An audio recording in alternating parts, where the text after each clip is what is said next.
So, ladies and gentlemen, now we have our guest speaker scheduled to speak with us. He's right here. All right, guys. The minister at the call. He told me to give him 30 seconds. That was about 2 minutes ago. But 30 seconds Jamaican time means 5 minutes, right, Chris? So he's here. We're putting in a plan B. We're to take the break now, right? But since he said he's 30 seconds away, I'm just waiting to see that happen.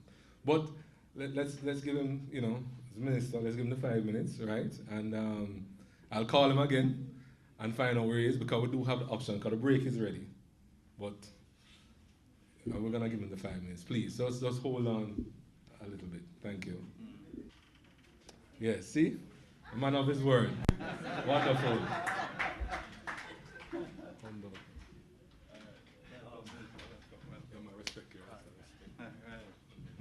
All right, ladies and gentlemen, we are right on target, and we'll keep pressing along. So, well, Minister, just get a little custom, not too comfortable. I'm going to bring you right out. All right, so as you can see, we have our Minister of Science, Energy, and Technology with us. His vision for the ministry is to become a driving force that propels Jamaica's transition to a world-class society through innovation in its portfolio areas of science, energy, and technology, thereby creating revenues and employment, which we were just talking about, and national development that ultimately fuels growth. Dr. the Honorable Andrew Wheatley was born in Spanish Town, St. Catherine, and has been an active minister supporting our area, our industry. I know that I've heard the minister mention over and over again that we have to become more than just users of technology. And we've heard lots of interesting contributions today that I know the minister would have loved to have heard and partake in. But today I'd like you to just welcome our minister so that he can come up and give us his talk today. Welcome, Minister Wheatley.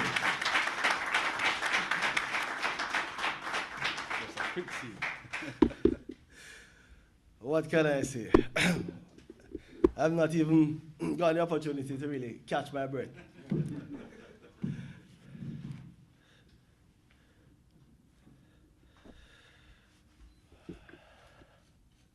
I think I adjusted.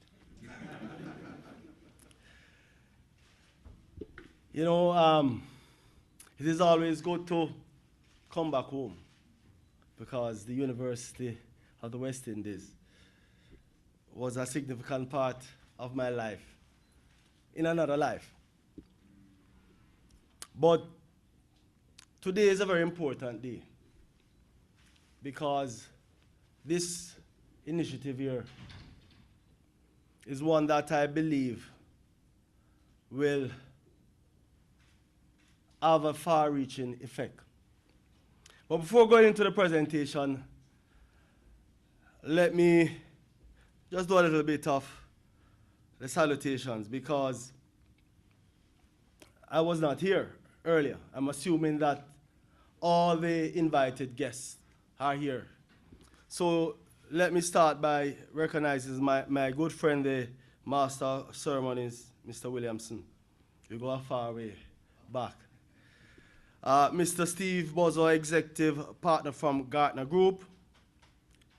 Mrs. Donnell Watson Banks, IT Director, JPS. Again, another entity that falls under the purview of my portfolio.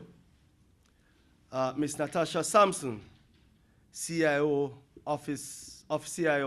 CIO, Tax Administration of Jamaica, another important entity when it comes to compliance.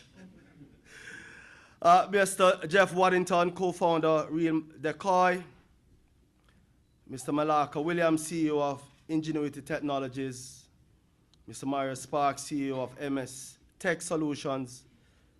Mrs. Bridget Collins, University CIO. IT professionals, students, members of the media, distinguished ladies and gentlemen. Professor Lancashire, again, I must mention him, he was my chemistry lecturer way back then. Not that year, from way back then.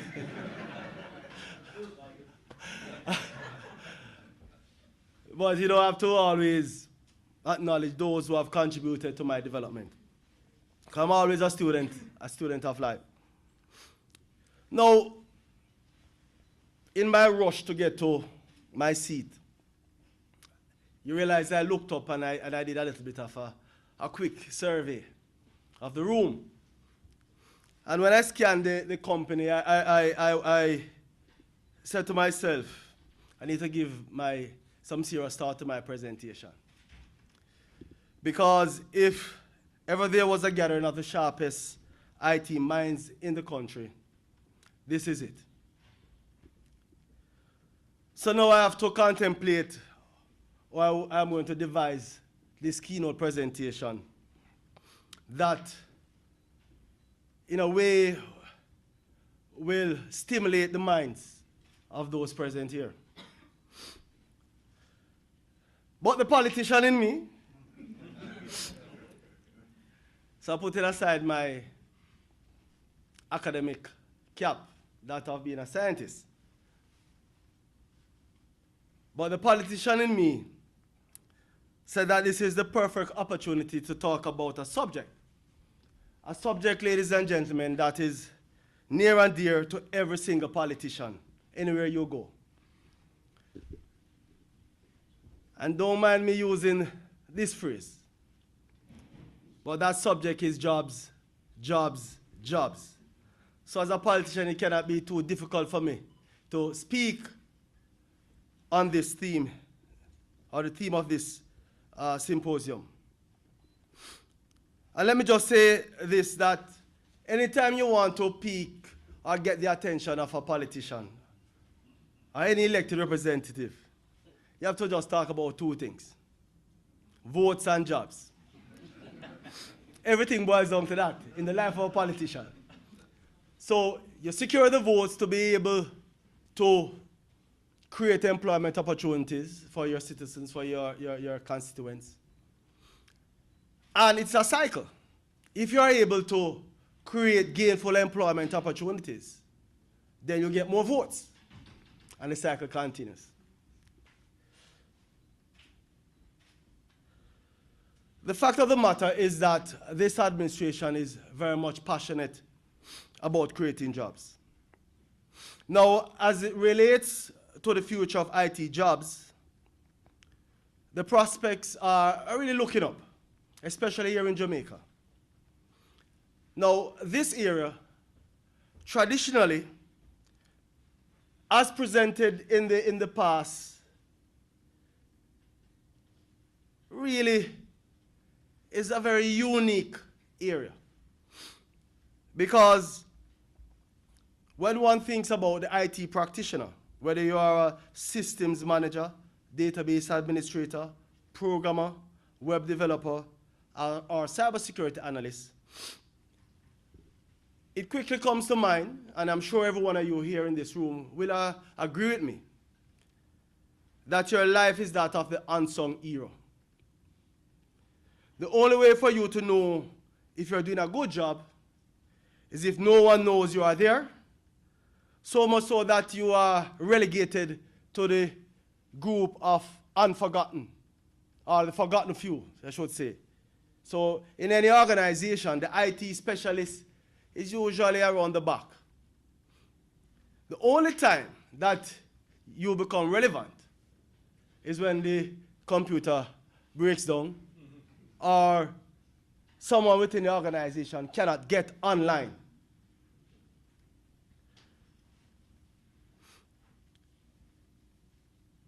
Collectively, though, I don't want to say collectively, I refer to the public sector and the private sector, we have not come to fully understand and really appreciate the value of the IT practitioner.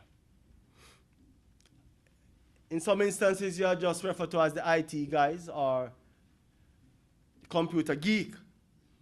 He's only there to fix the computer. So, in a nutshell, this type of job is not really appealing. And it is, of course, not the sexiest. But the good news is that we are slowly moving towards a greater level of appreciation for the ICT professional. In fact, government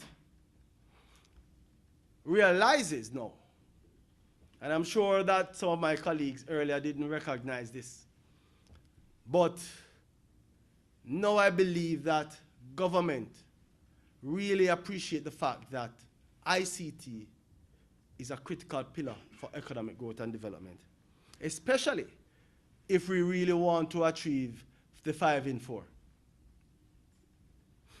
And now, ladies and gentlemen, what this translates to is a prosperous outlook for the local IT industry and the employment opportunities associated with this local paradigm shift. Let me take some time now to share with you some of my views and outlooks on IT jobs in our landscape and the role government will play. Now, although I'm speaking to the converted, those who are even more knowledgeable than myself as it relates to ICT, will appreciate that technological changes globally have largely contributed to the growing demand for information and communication technology specialists, especially over the last decade or so.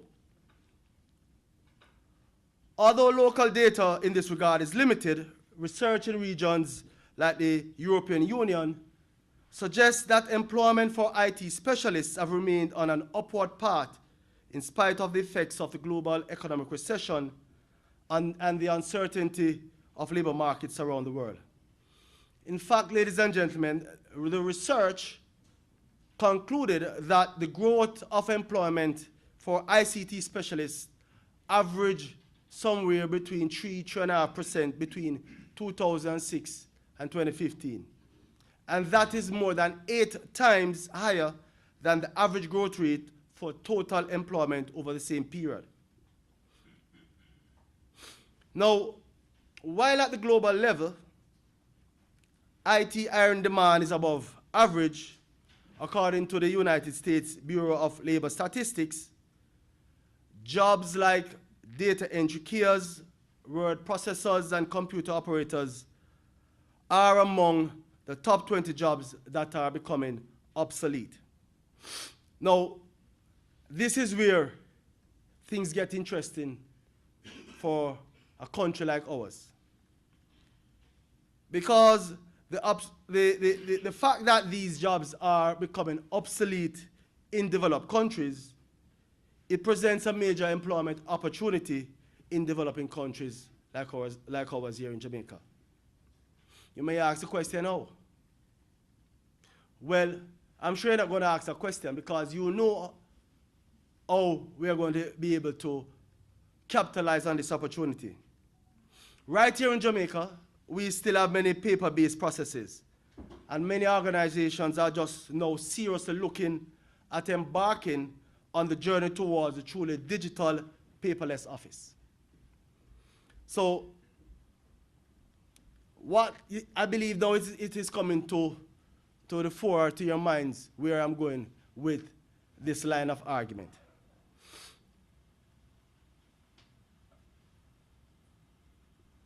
If you look at my 10-point ICT plan, and that's the same ICT plan that we developed prior to the 2016 general election, and that has now become the blueprint as it relates to the ICT component of the ministry, that item 6 pretty much encapsulates the digitization of government and the necessity for ICT governance to accomplish this and the attendant efficiencies.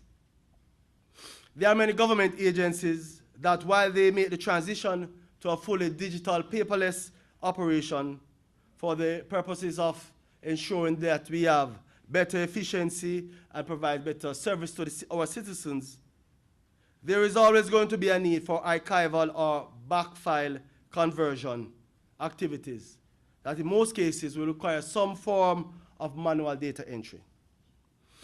Now, ladies and gentlemen, I submit to you that this is future IT jobs. And it does not require a highly qualified workforce. We will be looking, and this is how we are going to get some of our unattached youths involved in IT. We will be looking at engaging young people trained through the National Service Program and the National Apprenticeship Program to take on these kinds of digitization tasks. We will make better use of our community access points and leverage them as training facilities for these youngsters. These jobs will not only be beneficial to the public sector, but those persons who are so trained can now form part of the workforce within the private sector to help them with the whole process of digitization and moving towards a paperless office environment. Another important here, and now this is, and I ask you to pardon because of the change in the environment, the pollens and all that stuff. A little bit of stuffiness is around. But I think I need to speak a little bit on the BPO sector. Now, I know that many in this audience here tend to cringe when BPO and ICT are made to be the same thing. I appreciate the difference. But like I said before, if you want to pique a politician's interest in a proposal or discussion, talk about jobs. BPO services are almost entirely ICT enabled. But most importantly, they create jobs. However, the concern that I have in the BPO space have always been the longevity of the types of BPO jobs we have. And here, ladies and gentlemen, I'm making reference to the traditional call center type of jobs. Now, while in recent times there have been moves to envelop higher level BPO type jobs, I do not think enough is being done to move further up the BPO value chain and tap into the real skill sets of our tertiary graduates. I know of discussions that we have, that has, gone on and continued as it relates to that discussion between the ministry, my ministry, the Jamaica Computer Society, JITSA, and of course the BPIAJ about formulating ways to address this issue. And we do hope through discussion that we'll be able to develop more concrete plans as we explore the opportunities of incorporating more tertiary graduates in the BPO sector. My observation, though, is that there is no choice in the matter now. And we have to move with some level of alacrity. Ladies and gentlemen, let me say this, and I hope no one takes it out of context. The days of the traditional call center operation as we know it, where persons occupy seats and answer phones and reading scripts, are numbered. And why do I say that? 2 words: artificial intelligence. I get an amen over there. Yes. Artificial intelligence. Now, admittedly, 3 years ago, I probably would not have made such a pronouncement. But from what I've seen lately, artificial intelligence and machine learning represents a real threat to some of our traditional jobs, especially those in the BPO sector. It is imperative, therefore, that we look to the future in this space. We have to look to the future and make the necessary preparations for the eventuality. Simple as that. We cannot skirt around this one. It is part of evolution. It is part of the developing technological landscape. The advancement in the areas of artificial intelligence and machine learning are quite astounding. I mean, look at what is taking place around us. And as a scientist, I have to take special note of this, because even in my own realm, I am seeing where artificial intelligence is coming in. And as such, we have to be very creative and innovative in how we incorporate this form of intelligence. And do not try to shun it and put it aside, because what it does, it enables us to do more, and it makes our job quite easy, much easier. In fact, a recent body of work done by Accenture on 12 developed economies found that artificial intelligence has the potential to double their annual economic growth rates by 2035. Though the seemingly scary reality of job loss to artificial intelligence rears its head, it once again presents another opportunity. This opportunity, ladies and gentlemen, boys and girls, students, exists in the creative and the innovative space of programming and development. Artificial intelligence does not flourish and grow without the help of the programmers and architects behind the scenes. In countries like Germany, Japan, China, and the United Kingdom, high-level programming skills are in great demand. We here in Jamaica must look to increase the number of computer science graduates from our tertiary institutions so that we can take advantage of the clear opportunities that will come from the new demand for highly skilled programmers. Now, as many of you here already know, one of my visions when I speak about growing our ranks in the programming and the development space has always been to get to a point where we are creating more technologies, products, and solutions, as opposed to just being mere consumers of these technologies. Personally, I'm confident in our people. We have the talent, we have the drive, we have the innovative capacity, and more importantly, we have the know-how. The last year that I would like to focus on, and you could say that I more or less saved the best for last, is the tremendous job opportunities in the area for cybersecurity. Now, various sources have indicated that the cybersecurity market is expected to grow from somewhere in the region of $75 million in 2015, that's 2 years ago, to 75 billion in 2015 to $170 billion 3 years from now, 2020. In fact, a 2015 Stanford University analysis showed that more than 209,000 cybersecurity jobs in the US are unfilled. And postings were up some 75% over the past 5 years. Network giant Cisco puts the global figure at 1 million cybersecurity job openings, and demand is expected to rise to some 6 million globally in 2 years' time, 2019. These numbers are really staggering, correct? You agree with me? These numbers are indeed staggering. And I must say, and this is going to even resonate more with you, with the recent uptick in cyber attacks, both internationally and locally, employment opportunities, will be like coming through cyberspace at you. The opportunities are coming. As a matter of fact, they're not only coming, they are here.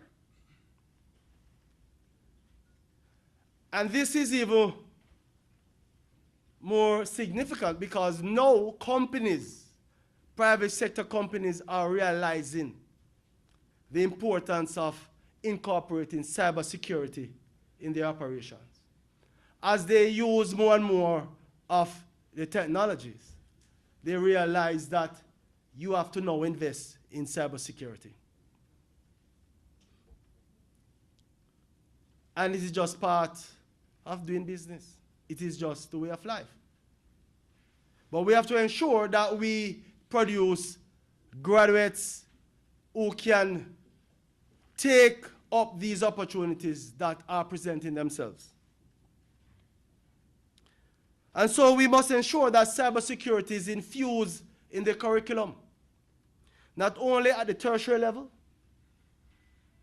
but also at the secondary level. And so by doing that, we raise that level of appreciation for cybersecurity. And I must commend the work of Jamaica CERT and its partners as it relates to raising the level of awareness among our people. So it's not only about job opportunities, but it's also the way we use the technology that we need to raise that level of awareness. The slogan, "Stop, think before you click," is really an appropriate one. Because more and more, every day now we are incorporating technology in our daily lives. Imagine what life would be like if we don't have a smart device anymore. As if we are now handicapped. I'm sure that if the telcos, all the major telcos around should just shut down for 1 hour. As a matter of fact, I think WhatsApp went out some time ago for maybe an hour. And I was in Parliament, and I saw everyone looking, your phone at work? You know, because you're wondering if you're the only person that got cut off. Because, you normally expect to see the 2 ticks that the message gone through. But you realize all you see is a square. So it speaks to the fact that we have now incorporated the technology in our lives. But as we incorporate more and more of the technology, we have to be very careful. Because there are some unscrupulous elements out there that will want to capitalize on the fact that you are utilizing the technology and not taking the necessary safety measures as you utilize the technology. And that is the way of life. And so, as I was just saying, we must develop a culture of cybersecurity that permeates the entire society. And we must make a strong effort to build our capacity in this area. And that is why, ladies and gentlemen, this symposium, which aims to educate and inform on the evolution and the availability of jobs in the ICT sector, is so important. Not only will we gain knowledge on the kinds of job opportunities that exist, but you will also know the required competence and certification that will make you eligible for these jobs. This, ladies and gentlemen, will ensure that when you complete your course of study, you have a shorter employment waiting period. Because 1, you have studied for a job that is in demand, and 2, you are aptly qualified to fill the post. Now, that being said, let me congratulate the Jamaica Computer Society in association with the University of the West Indies CIO officer for staging this important symposium under the theme, The Future of IT Jobs. As Minister with responsibility for the technology portfolio, I have a keen interest in the growth of this sector. Not only because ICT is the way forward, but I personally believe that this is an industry, and as an industry, it represents an untapped reservoir that, when fully developed, will provide unlimited opportunities for economic growth and job creation. So I go back to where I start, from where I said that to pique the interest of a politician, 2 things: how to get votes and jobs. And if you are able to create employment opportunities, then you get more votes. And when you get more votes, you get an even better, stronger mandate to create more jobs. And so, let us tap into this resource. Let us tap into this opportunity. I believe that we have now developed the capacity and appreciation that for real economic growth, ICT is critical. But let us move away from just talking about it and actually take up the task and make use of the opportunity and ensure that Jamaica move away from just being mere users of the technology to become creators, innovators of technology. So for this reason and others, being a politician and being a minister, I am delighted that I have been invited to add my voice to this discourse on preparing our people for the growing demand for skilled and competent persons to fill positions in the ICT sector, not only locally, but globally. Thank you, ladies and gentlemen.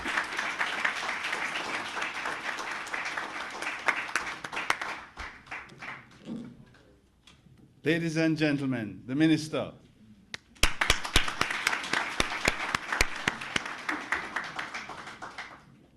The untapped reservoir. And you know, Minister, one of the signs of a really well put together conference or meeting is when the speakers and the topics dovetail together very nicely. Your message was well received and tied in very well with the future is here. The time to act is now. Right. Although Jeff has some things about tax that he might want to talk to you about. So we can pick that up later. We'll have that question afterwards. But we're opening incentives, yes. To create jobs. So we can get votes.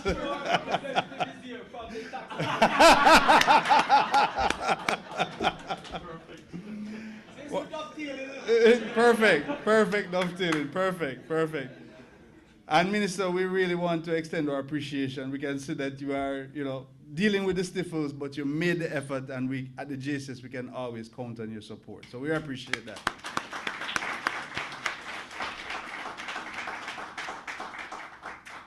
While he's getting the photo up there, are there any questions for the Minister that we can take right now? There's a microphone right here to help the AV team capture everything for posterity. Dr. Thorpe? Good morning. Morning. All right. A very vibrant presentation from the Minister. My name is Sean Thorpe, Head of School of Computing at UTech. The discussion that the Minister just shared is very timely. As we seek to look at the future of jobs for our IT practitioners, and we have a millennial generation dealing with now, I think the opportunity is such that we have to revise the curriculum. So in line with the artificial intelligence and machine learning components that the Minister mentioned, a curriculum in data sciences is appropriate. And we're looking to put that out in the next year. A full degree in network and security to respond to those needs will also be out in the next year to provide a set of specialists. UTech in particular has been training graduates over the years to meet the demands of the industry. But we have done a very good job, not only as UTech, but nationally in supplying that need. And the fact that we have the brain drain syndrome, that our best and brightest leave these shores, to combat that problem by virtue of seeing that through automation, more jobs will become available, and to retain that talent pool here, I think we also will need a discussion as both JCS and the university and business communities for private, public sector type partnerships, where we look very carefully at the type of remuneration that will be required to retain and manage these local industries. So I'm really using the opportunity to advocate today, going forward, that it is very painful to see our youngsters, after they finish graduation, I have a whole set of them line up in my office, ready to leave the country, okay? And they're very talented. We have worked with them on several projects. They have interned in many local companies. but the remuneration to retain them and to allow them to, capture that 23rd division of Jamaica being the place to raise families and manage homes, they may be seeing it elsewhere. So the future of IT jobs being bulletproof will be one where if we put in place a mechanism to look at how we retain them, not only through salaries, but other amenities that they would have been looking for elsewhere, will allow us to actually drive our local industries from our shores and build out the Silicon Valleys that we want in our environment. So that is a thought I want to leave with us this morning.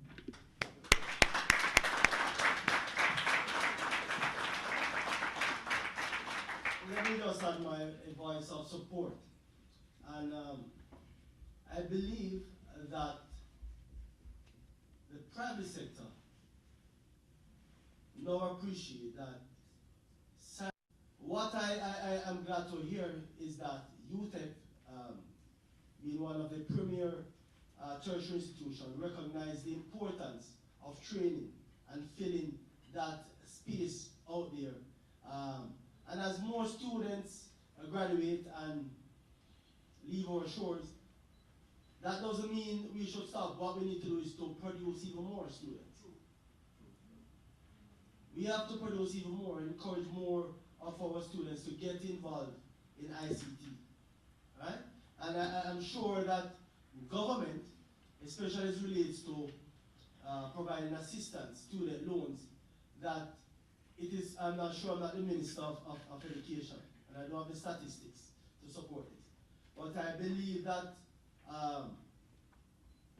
we will have to incentivize the move or encourage more of our students to go into ICT. I think ICT and engineering are two such professions that we need to take time out to encourage and strategize in such a way that loans are more accessible for students pursuing those two fields, in particular ICT. See that we're discussing ICT here. So it is about creating the environment for us to get more proliferation or produce more ICT graduates to take up the opportunities that are presenting themselves. Thank you, Minister. Go ahead. Good morning, everyone. Morning.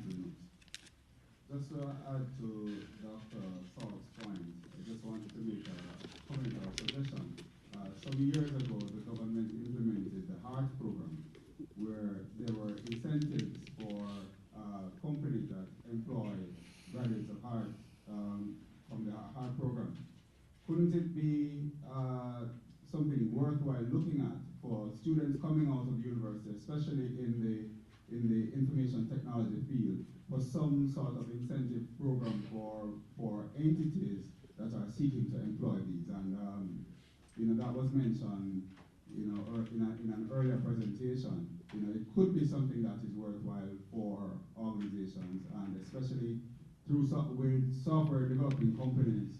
You really don't get any returns on your investment until you have a product that is viable. I think that's something that would be worthwhile considering.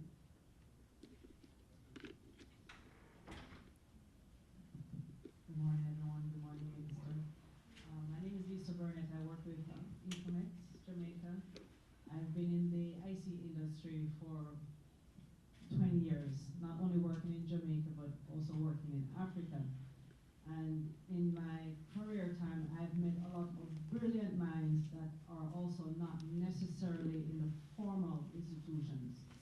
How do we capture and motivate those to be a part of the ICT burst? While we applaud the programs of UTEC and UE, we must admit that they are also in an economy where a lot of us maybe not able to afford to be in these institutions. What are we doing, to capture and grow those skill sets? That's a very key question also. I must say that, it speaks to our inherent capacity as a people. Right now, there is a massive proliferation of persons who don't necessarily, they have not gone through the formal education system, but they've been quite well as relates to app development. In fact, they have quite a number of products out there, a number of apps out there, and they are doing quite well. It is not necessarily a prerequisite for you to have a degree in ICT to do well in ICT. I've seen where young men and women, they have started their own little startup enterprise, and they have been very creative in addressing, developing apps or solutions that addresses just local concerns, simple things that you would not believe you could address using technology.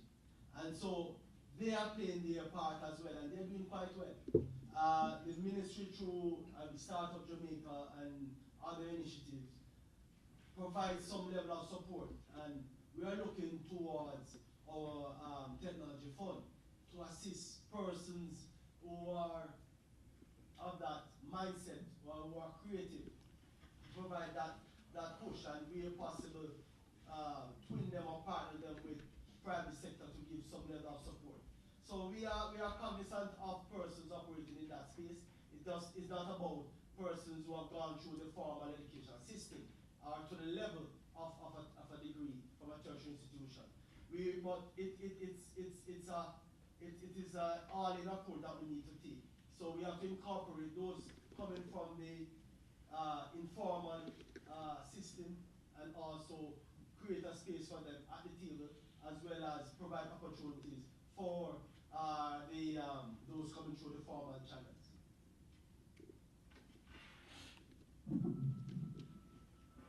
Honorable Minister, panelists. Sorry, just before you ask, I only have time for one more question with the minister. Well, I hope this question will hit home for Jeff and some of the others. My name is Andre Powell.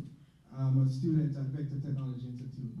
Now, I understand your schedule, Mr. Minister, and I wish you were here earlier, but from a student's perspective, I'm a bit concerned when I can hear like persons like Jeff from Wheatley, this gentleman that said earlier that he had to close down a 25-year-old company, software development company, right, because of the frustration surrounding whether it is incentives or the tax policy surrounding the startup. So I don't think we want you to leave until you're able to maybe just enlighten us if there's any discourse being taken regarding incentives of ICT companies that are outside of the BPOs, right, that are developing that we can look at to say, all right, then fine. It's one, to be able to say jobs, but we have to enable the organizations to do so. So I'm a bit concerned when I hear persons like Jeff speaking to the frustration and the gentleman that spoke to closing down the company. So if you can speak to any policies being developed or being done right now.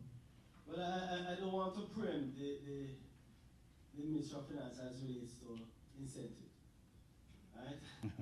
I cannot speak on incentives from that perspective.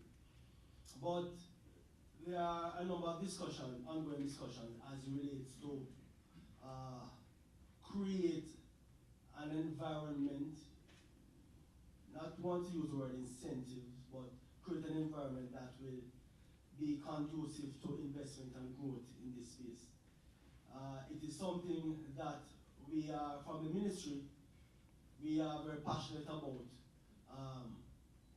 creating that environment that will facilitate more investment and growth in this sector. And as government and private sector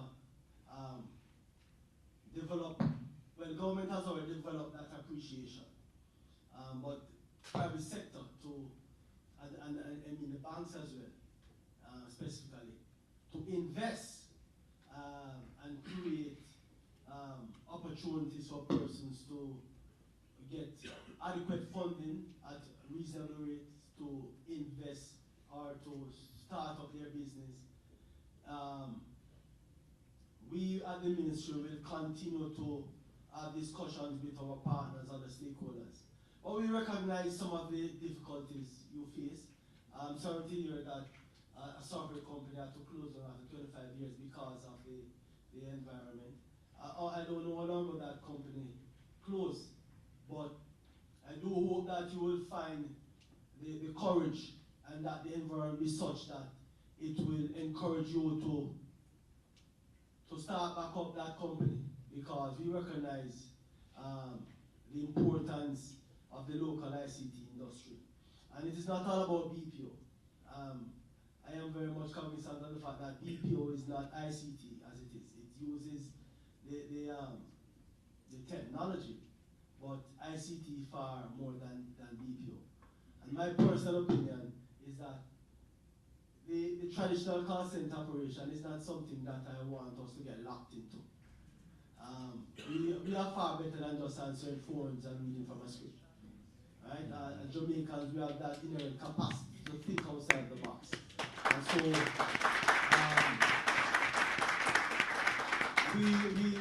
that is something that I've been pushing. And those of you who know me know that I'm very serious and passionate when it comes to certain things. And I personally want us to move away from just having 3 or 4 phones and 5 devices, So we're using the technology, yes, we are using the devices available to us. But we want to use it for far more than just social media and for communication. We need it to create employment opportunities and real income. And that is why I encourage persons to become innovators and creators of technology, rather than just being mere consumers of technology. We are the leaders in terms of penetration. We are the leaders in the region as it relates to being able to utilize the technology. But let us translate or transform that into actual employment opportunities for our people and for ourselves. All right. Thank you very much, Minister. Ladies and gentlemen, a round of applause for our Minister. Thank you very much. We will be taking a break now. I will call us back at about 11:20 to resume the program. Thank you very much, ladies and gentlemen. There is a refreshment, will be where we had the light refreshment this morning. And I believe, Mr. President, that's ready? Yes. That's ready? Okay, great. So you can exit through these doors and head to the refreshment that's being provided. Thank you.